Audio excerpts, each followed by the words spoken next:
And we couldn't get past the gatekeepers because their job was to stop us at the gate, not to let us through type of thing. And so we struggled a long time. And you can imagine the sales floor that was once this amazing place to work where you had all this opportunity and money and all these things.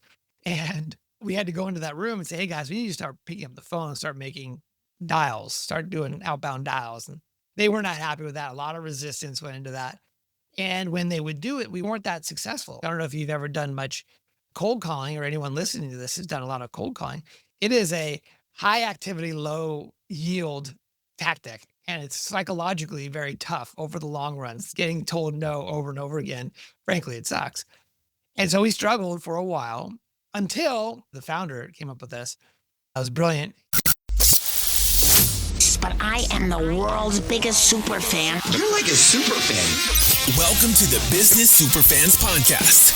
We will discuss how establishing business superfans from customers, employees, and business partners can elevate your success exponentially. Learn why these advocates are a key factor to achieving excellence in the world of commerce.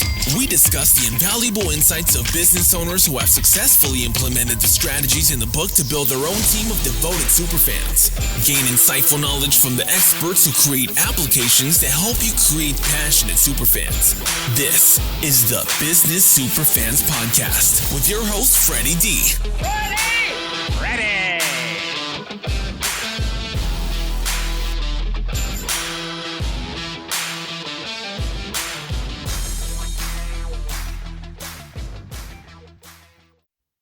Hey there, Superfans, Superstar Freddie D here. In this episode 115, we're joined by Corey Quinn, the growth strategist who transformed two hard-won startup lessons into the blueprint for deep specialization. The framework that rocketed his last agency from 20 million to 150 million in just 7 years. After cutting his teeth in the startup arena, Corey pivoted to agency sales and corporate marketing, mastering the power of vertical markets, customer-centric positioning, and inventive campaigns. Today, he mentors, consults, and coaches agency founders, delivering playbooks that drive focused, scalable growth.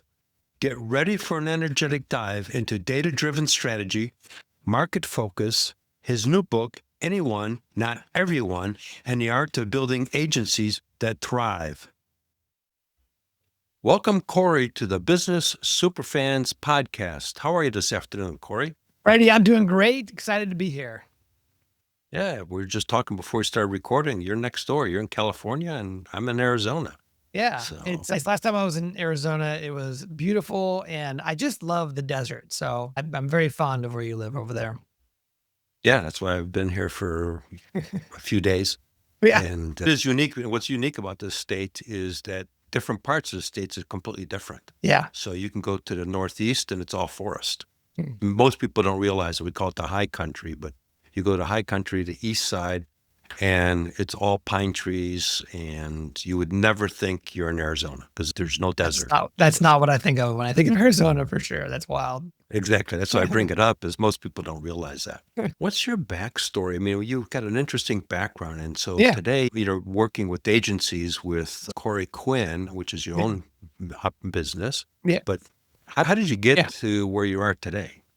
Great question. So I'll give you the 10,000 foot overview. I graduated business school from USC here in Los Angeles, and it was back when commercial real estate was the thing that all of my classmates were getting into. I decided to get sort of back into the web. I had previously been an entrepreneur, raised a bunch of money in the dot-com days, but as I was graduating, I wanted to get back into the internet. And so I took a job as a business development representative, i.e. sales, at a digital agency selling PPC and SEO to large retail brands like Lululemon and Remax and Hyundai and the Men's Warehouse. These were all deals that I closed. And I love sales. I love the sales process. I was the top salesperson there for 19 consecutive quarters. Eventually made my way into sales management. Of course, that's the typical path. And then I became the chief marketing officer of a digital marketing agency called Scorpion. And if you're not familiar, Scorpion they do websites, PPC, SEO for local service businesses. At the time when I arrived in 2015, they were only primarily selling to attorneys, so law firms. And when I joined, the company was doing about 20 million in revenue. Over the next 7 years, we grew that to 150 million in revenue. We grew Wow. the company from 100 employees to 1,000 employees, and we grew the Wow. sales team from 6 people to 60. That's incredible. I know it was a lot of fun, a lot of highs and a lot of not nearly as gray as I am now when I started there. And I learned a lot. And, one of many of the things that I picked up along that journey are in this book that I have since written since I've left the company. It's called Anyone, Not Everyone: The Proven System to Escape Founder-Led Sales. And I wrote it to help agencies primarily, but any service business certainly would benefit from this, helping them to functionally get out of the sales role through becoming what I call a deep specialist in a vertical market. And we could talk more about that, but that's the work I do now. I help agencies scale with that methodology. Yeah, that's an interesting story. I mean, it reminds me when I got into the computer aided design, computer aided manufacturing space, we called it CAD CAM. Yeah. That was a ride too, transforming drafting people from drafting boards to 3D designs. Yes. So we had a blast back in those days and scaled companies. I started as an applications guy, and then I moved into sales and became district manager, regional manager, Western regional manager, Yeah, and there you eventually go. in Yeah. charge of global sales. Yeah. Not as big numbers as you were doing because this was more of a niche market space, Yeah. especially when I focused in manufacturing. But yeah, great story. The interesting, when I joined in 2015, it was already an established business, and the founder brought me in. I was an outsider. The company was basically all the local kids that lived around the founder. It was very much all the local high school kids all worked together, all knew each other, all grew up together. I was an outsider. I came in because they realized that they were successful by many definitions. The founder really wanted to get to the next level. They really wanted to impact more businesses. It was coming from a genuine place of wanting to help other companies, and they were struggling to figure this out. And so, what I inherited was a 6-person sales team that was very well paid, that drove nice cars and got off at 2:30 or 3 o'clock every afternoon because we had this beautiful flow of inbound leads. Qualified inbound leads were just coming in, the phone would ring, and then they would make money. It was a beautiful deal. The challenge was that the founder wanted to accelerate this growth. Like, we were good, but he wanted more. And so the challenge I had in charge of helping to grow the revenue for the company was, how do we accelerate growth beyond just the inbounds and the referrals we were getting? And so what we did is we did what most companies do when they want to grow faster than the inbounds are supporting them, which is, want to guess, Freddie? What did we do? Back to existing customers. Existing customers. We did that a little bit, not as good as we could have. We probably should have read your book. But what we did was we started going outbound. And Okay. we paid companies like Dun& Bradstreet and others a lot of money to get their lists. Back in the day, there was no Apollo or anything like that. It was, you'd get an Excel spreadsheet with a couple thousand businesses. These were attorneys we were targeting. And of course, we started going through that list, and you Old-fashioned realize, prospecting. old fashioned, baby. Fashion Yeah. prospecting. And what you find is about half the leads in that list are dead or gone, out of business, and you just don't know which half that is. So it was very, very laborious. And we did, as we were going through, of course, we would cold call. We'd try to get an appointment Sure. with the attorney. And if you're familiar with attorneys and other professional service firms, they have a gatekeeper. Yeah, we call them gatekeepers. And we couldn't get past the gatekeepers because their job was to stop us at the gate, not to let us through, type of thing. And so we struggled a long time. And you can imagine the sales floor that was once this amazing place to work where you had all this opportunity and money and all these things. And we had to go into that room and say, hey guys, we need to start picking up the phone and start making dials, start doing outbound dials. And they were not happy with that. A lot of resistance went into that. And when they would do it, we weren't that successful. Like, if I don't know if you've ever done much cold calling, or anyone listening to this has done a lot of cold calling, it is a high activity, low yield tactic. And it's psychologically very tough over the long run. It's getting told no over and over again. Frankly, it sucks. And so we struggled for a while until we decided to send gourmet cookies ahead of the cold call. So what we did is, this was the founder came up with this. It was brilliant. We sent gourmet cookies before we ever picked up the phone and sent them cold to the prospect. And because they were amazing and it was very thoughtful and out of the blue, what happened They would was take the call. they would They take would the take the call. call. The cookies would arrive, and everyone in the office is standing around the receptionist desk saying, "Who brought the amazing cookies?" Right? And all of a sudden, the name Scorpion, the agency I worked for, was bouncing off all the walls. By the time we would call to follow up, it went from the traditional, like, no, please leave a message, to, Oh, yeah, you guys. "You're the ones that sent the cookies? Hold on, let me put you Right. through." Right?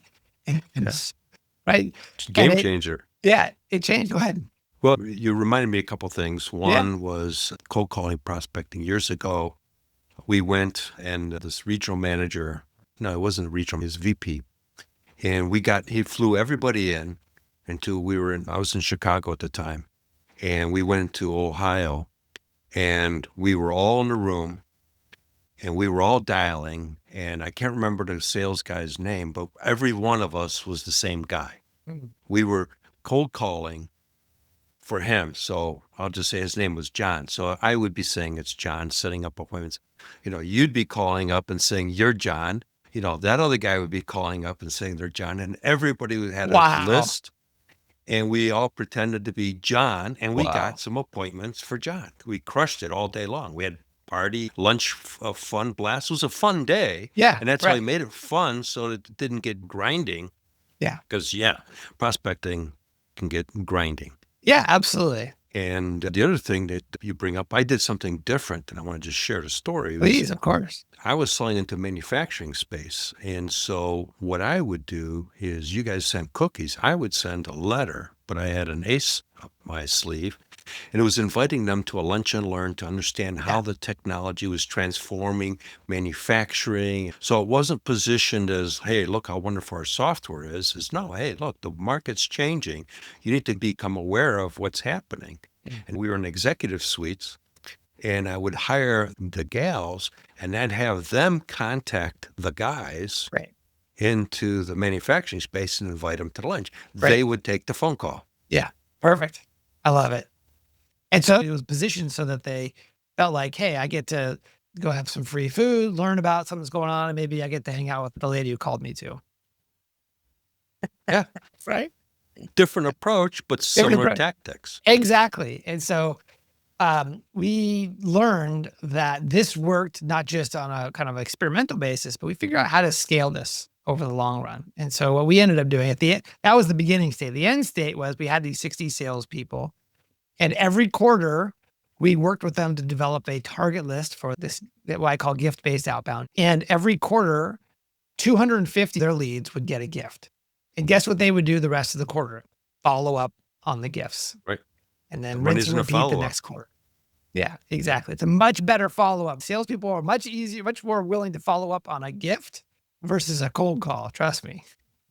Well, remember the movie Wall Street, where Yeah. Charlie Sheen is sitting outside the office, and finally she gets him to see Gecko. Yeah, Gordon. exactly. Forgot Same about that. approach. Same approach. The That's- output of this is that we would sell 600 deals a quarter. Half of those were from outbound. Wow. This methodology. So 300 deals a quarter came from cookies and other gifts that we'd send. We'd have to send other things besides cookies. Although we were known in the space as the agency that send the cookies. We would get calls from prospects who we didn't have on the list, and they'd say, "You're sending everybody cookies but us. What's wrong with us? Why haven't you sent us any cookies?" That's funny. Yeah. So we That's figured out funny. how to scale the outbound and kind of operationalize that. Another thing that really helped us with our growth was taking a vertical market approach. And what that means is it's a specialization. So in a service-based business, you could, whether it's accounting or marketing services or whatever, you can specialize in what you do, or you can specialize in who you do it for. So we only do accounting for the restoration industry, or we only do digital marketing for dentists. Alternatively, you could specialize in both. We only do TikTok videos for dentists, right? That's very, very specific.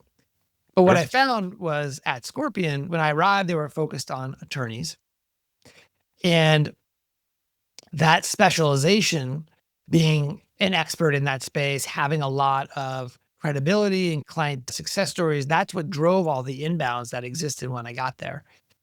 We decided to not only go outbound, but we also decided to repeat that success in another vertical market, which is home services. You know, plumbers, roofers, Mm-hmm. electricians. And so what we did, which I think was interesting, is that instead of just having the current sales team selling to attorneys also sell to plumbers, we actually hired a separate division in the company, different salespeople, different people on my team, on the marketing team, different account managers who only focused on, let's say, plumbers. And the benefit of that was that, in fact, I'm actually remembering the first sales guy we had used to have a plumbing business. And so when he would call the plumbers saying, You introduce could you to talk the Scorpion, talk. he could talk the talk without even thinking about it. It was just natural Right. language for him. And so all of a sudden the barriers or the resistance went down in these sales calls. Plumbers that he was talking to realized, hey, this guy knows exactly what I'm struggling with. He was right there and I could talk without any filter with this person. And so as a result of that, we learned really quickly that specialization, be able to talk shop and understand their world at a deep level really helped us to remove friction from the sales process, accelerate sales, and grow that business. Yeah, Did it your whole again. message becomes specific. So I have a Exactly. saying, Yeah. to be terrific, you need to be specific. Ah. And if you're specific, you'll be terrific. Ah, we speak the same language. Exactly. Yeah. Effectively, what I do now is I help founders of agencies who want to scale, who are stuck in what I call the generalist trap, to become specific effectively, right? That's the name of the book is Anyone, Not Everyone, right? Right. Comes from a David Allen quote from his book, Getting Things Done, which is you could do anything, but you can't do everything, right? You Right. have to be specific. I say, to be terrific, you need to be specific. And if you're Yeah. specific, you will be terrific. Yeah, You know, exactly. I came up with that going to like the BNI groups. Yeah. And I see people that says, oh, I'm looking for somebody that has skin. And you go, I can't think of everybody. It's too ambiguous. If they would have said, hey, I got a solution that works with people that got rosacea. Oh, and Lucille could utilize that. Exactly. I want to have a Rolodex moment. Yeah, exactly. Yeah. So how is it that you work with agencies and share a story of how you've transformed somebody to where they became your super fan? Sure. And now they're your sales force. They're promoting you to people that they know. And there's no better marketing than having a sales team of all stakeholders promoting your business. So the person that comes to mind is a couple examples, but the person who comes to mind, his name is Peter, and he is an agency founder, had been dabbling in this vertical specialization thing for a bit. When we met he was specializing in radon, which is a very specific industry. It is home services. It's like this weird kind of gas that is prevalent in some parts of the country. And his focus for his agency was radon, home service providers or businesses, as well as a couple others. And he was doing okay. But what I mean by okay was that his marketing was inconsistent.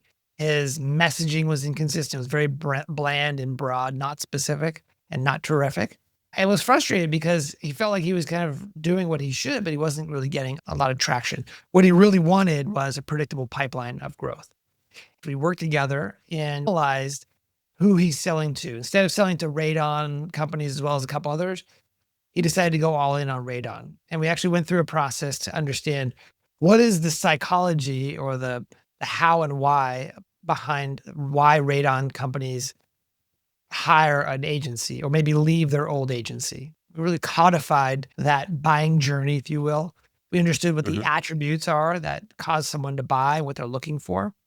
And we built a messaging framework that redid his whole website, redid his whole pitch decks, everything to clarify exactly the problems he solves, who he solves it for, so on and so forth. And then from there, very simply, we ran this gift-based outbound strategy that I just talked about, where he wasn't just waiting for his phone to ring or depending on Facebook ads, but he actually built a list of high-value prospects that were in the radon industry that had the problems that he knew he could solve. And he went out and sent cookies to them. Guess what happened? Grew his business. Grew up. Yeah, he grew his business, doubled his business. very significant, and also gave him a roadmap that he could deploy against a secondary vertical market, which is pools and pool creation and servicing. But he implemented gift-based outbound, and also something very important, which is events. Going and spending time at industry events and Sure. getting belly to belly with these folks. Right? This is how business gets done, is that you want to shake your hand, look in your eyes, especially for those agency founders who are listening, who many people that you're trying to serve have been burned, like it or not, at some level. And it's very hard for them to trust. So the best way to build trust is go meet that person and go spend some time with them, have an Yeah. experience, get some cocktails even. That's a way Yeah. to No, great way to build trust. I used to do that in the CAD/CAM industry. We would have trade shows and people would come in to visit the trade shows and you talk with the potential customers. I'd be in Germany, for example, a 10-day long manufacturing trade show worldwide, but you got a chance to build some relationships. You got to know some other people from the industry. Same thing when I was selling home builder construction management software. I would go to the Home Builders Association here in Arizona and I'd meet the home builders themselves. Yes. Sometimes they'd be on panels and stuff like that. And you built up a discussion and you became not necessarily a friend, but more than acquaintance. Yeah. Then you say, hey, let's get together and let's look at what you got going on. Exactly. Boom. You're in the conversation. Yeah. I got a question for you here, Please. Corey, is when you sent the gifts, was it just a gift by itself with no message or nothing like that? Or was there a little bit of a message? We learned the hard way. You had to include a message. That's what I Call was after. thinking. And the gift arrived. They were like, "Oh, that was you." We didn't really know who these cookies were from. We just they arrived and they looked amazing. And even better is creating some context or some story around why you're sending the cookies. For example, Peter, who I'm talking about, wrote this really wonderful story about how his grandmother used to bake these amazing cookies and how it had a big impact on his life about being the best at doing something. And so that's what he has dedicated his life to. And so he wanted to share what it was like to get some amazing cookies, right? So it would put a smile on someone's face. It wasn't just a Sure. quid pro quo. I was sending you these, are you available to meet on Tuesday type of thing. It was much more of a relationship builder than anything else. No, it's very clever because you're really connecting emotionally. That's where Yes. it really was going on. I was thinking Yes. of a couple places or a couple ways, but really at the end of the day, you're making an emotional connection. And people buy emotionally and they justify logically. That's So right. you open up the door emotionally for those people because of the fact, one, they got a surprise. So that puts a smile on their face. Then they taste a high quality cookie. So they're even more Right. excited. Now they're really going to take the time to read the information. Yes. And, you probably got some inbound calls as well out of that too. Yes. Yeah. The way I teach it is you don't rely on the inbound. You have to do the follow-up because chances are the minute they're eating that cookie and they're in that beautiful moment where you want to talk to them, but then their phone rings or they get a text message from their wife or whatever that is. Right. And then they intend to follow up, but they never do.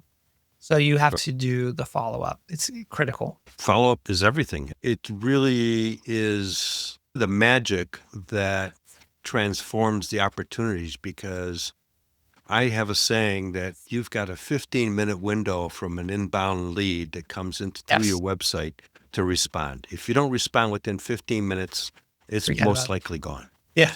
Yeah. I have a fun story of the power of gifts.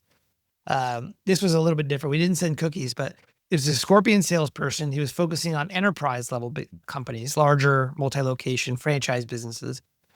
And he had a target list of 100 franchise businesses that he was expected to prospect and close over a year. And there was one CEO who he was really dead set on trying to build a relationship with and try and get a meeting with. And despite whatever he did, calling, yelling, couldn't get any traction, couldn't get an introduction. And so he's researching the CEO of this franchise brand. And it turns out that the CEO was interviewed in a magazine. In the magazine interview, the interviewer asked the CEO, "What's your favorite all-time favorite quote?" And she said, "Well, my favorite all-time best quote is something my dad would tell me. And it really made a big impact in my life. And the quote is, tell stories and be remarkable." Okay.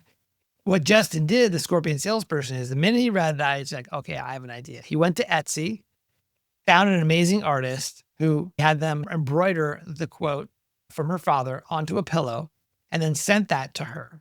Of course, it landed on her desk. She opened it up. That led to a phone call, which led to a relationship, which led to a $1.7 million deal for Scorpion. There you go. It's a little old school. I mean, it's all old school, really, because You don't need a computer. I remember having you to don't do. need emails and all that stuff. You just got to have a little bit of curiosity and intention to make that happen. Yeah, I remember when I'd be selling, I go into somebody's office and start looking. Oh, okay, that, and you can start talking about that thing. I used to drive a Mercedes, and everybody used to tell me that I'm never going to make any sales because people are going to say, "Oh, he's charging too much, too expensive," and all that stuff. I'm going, you guys don't get it. They're driving one, so Right. when To buy go from in, someone you understand them. Right.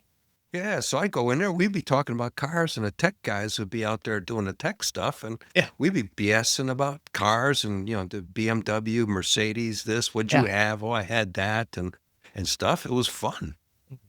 Those were good days. Yeah. So they're not gone. You still do that stuff. I am going back to the events. I'm a big believer in two things at events. Number one, getting on stages is still very important.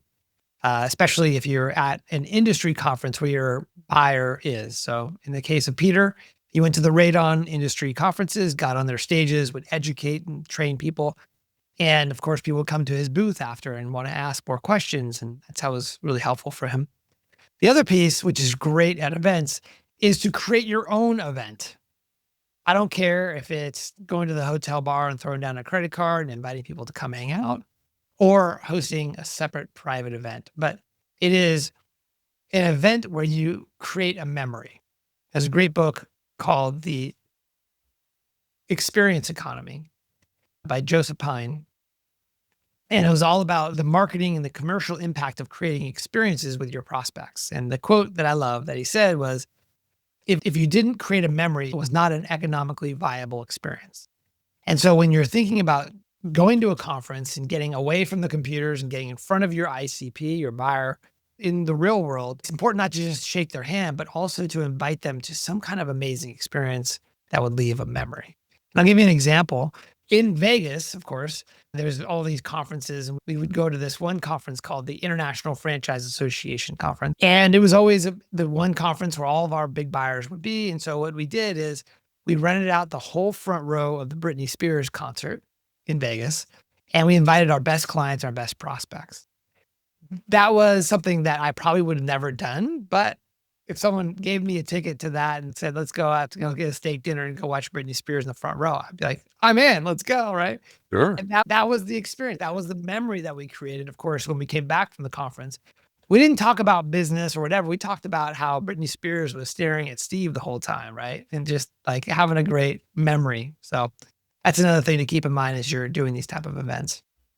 What you're doing there is you're creating those memories are transforming into superfans. Yes. And those superfans talk about it. And that's the thing we want to tie that in is the fact that all the things you're talking about are things that in turn creates superfans. When you're sending the cookies, you're creating superfans from those, even though they're not customers yet. No. They're already super fans of you because of the approach that you utilized. So now the door's somewhat opened because of the fact that either they contacted you or when you make the phone call, they'll take the phone call because you've already got them to be a fan of your agency and you as an individual because your name is tied to what was sent.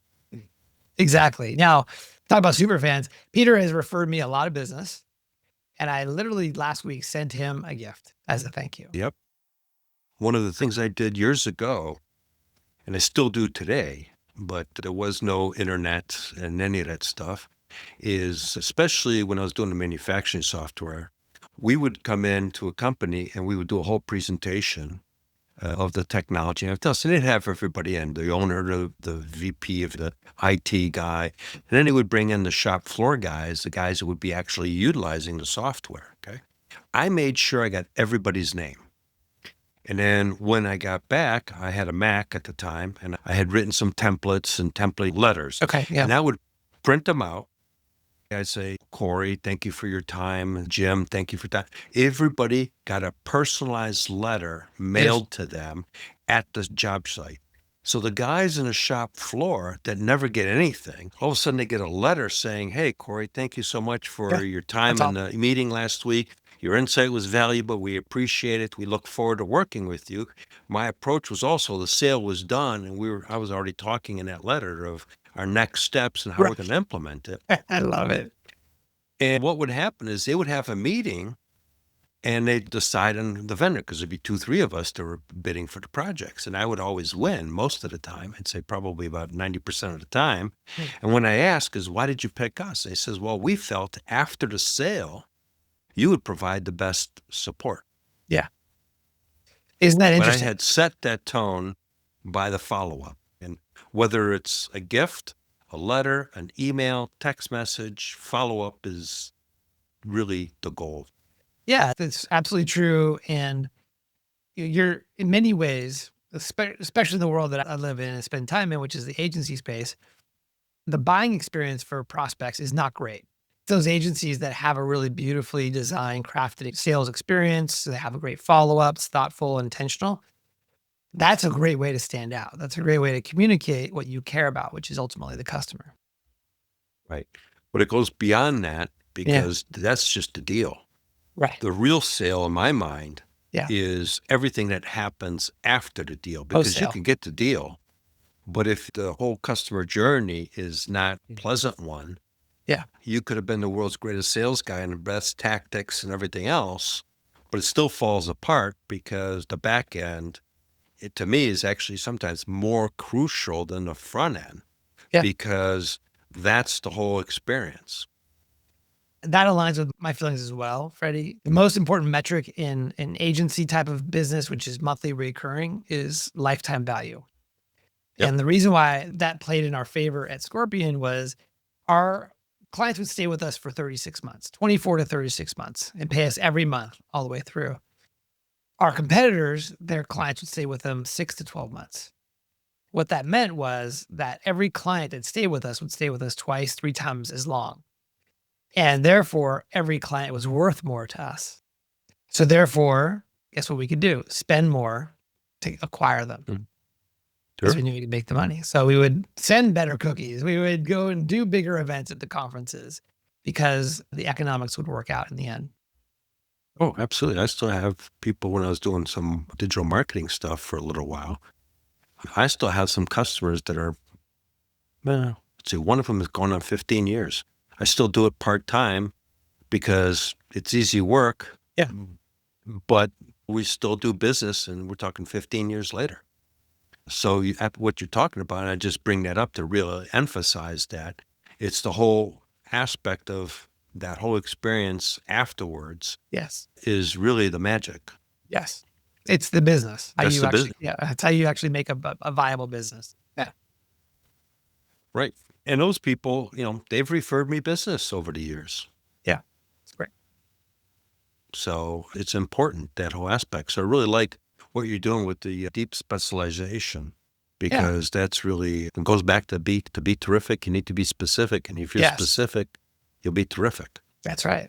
And that's what you're doing. You're helping people be specific Exactly. so they can become terrific in That's the right. market that they want to be in. That's right. The buyers care about whether or not you know their problem and how to solve it specifically. Yeah. Well, that's one of the things when I was on construction management software, it would be, where do they see themselves in a couple of years? That would be the conversation. How can I help them get there? This is just a tool. There's other construction management software. They do the job, otherwise they wouldn't be in business.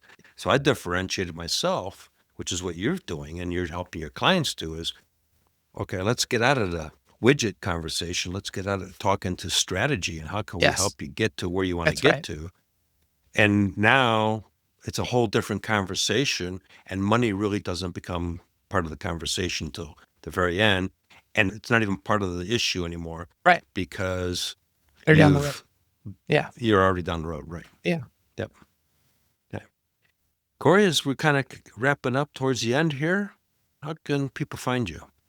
Well, Freddie, I'd love to offer your audience a free audiobook version of my book. They can Wow, download that's it. very generous. Yeah, they can download it from anyonenoteveryone.com. It's anyonenoteveryone.com. It includes the full audiobook It's me narrating. So it's kind of like you get a little strategist in your pocket. And then it also comes with bonuses like videos, worksheets, templates, and so on and so forth. It's a very sort of how-to practical book. And so give you all the things you need to be successful, to follow the 5 steps in the book. Oh, that's terrific. We'll make sure Yeah. that that's into the show notes. Thank you. That's very generous of you. Thank you. And that's going to help a lot of people because you've got a track record of really helping transform businesses. And I want to use the word transform because going to a $150 million company, It's different. it's a different ballgame. Yeah, if a person company to 1,000, like we didn't have an HR department at 100. You have an HR department at 1,000 for sure. Yeah, it's a completely different model. And now what you're doing is you're really helping that smaller agency scale. That's it. From experience. So, Corey, it's been a pleasure having you on the Business Superfan podcast. Great conversation, great insights for our listeners. I think you and I could probably speak on this stuff for several hours. That's for sure. So, I appreciate your time, and we look forward to continuing the conversation and having you on the show another day. Wonderful. Thanks, Freddie. Before we wrap, here's your quick debrief. Every conversation focuses on a single pillar of the Superfans framework, 9 road-tested steps that turn a spark of possibility into unstoppable, scalable prosperity. The 9 pillars. S, start, strategic positioning and purpose. U, unite stakeholder synergy. P, propel magnetic messaging. E, elevate every stakeholder experience. R, rally referrals and reputation. S, foster financial fitness. A, automate for exponential leverage. N, nurture lifetime loyalty. S, scale and sustain prosperity. Each episode concludes with a Superfans Success Spark, a practical guest-driven action distilled from today's conversation that you can implement within 24 hours. Follow the 9-episode cycle, apply every spark, and you'll build a proven playbook for turning stakeholders into loyal superfans, accelerating referrals, reputation, and revenue. So here's this episode's Superfans Success Spark. U, unify stakeholder synergy. Insight. Every quarter we built one target list, sent a gift to each contact, and the whole sales team spent the rest of the quarter simply following up. Corey Quinn. Action 24 hours. Pull sales, marketing, and ops into a 15-minute huddle to pick your top 10 dream prospects. Decide one small surprise, as an example, a cookie box with a personal note, and assign who will follow up, then schedule the send-off. One action, one stakeholder, one superfan closer. We hope you took away some useful knowledge from today's episode of the Business Superfans podcast. The path to success relies on taking action. So go over to businesssuperfans.com and get your hands on the book if you haven't already. Join the Accelerator community and take that first step in generating a team of passionate supporters for your business. Join us on the next episode as we continue guiding you on your journey to achieve flourishing success in business.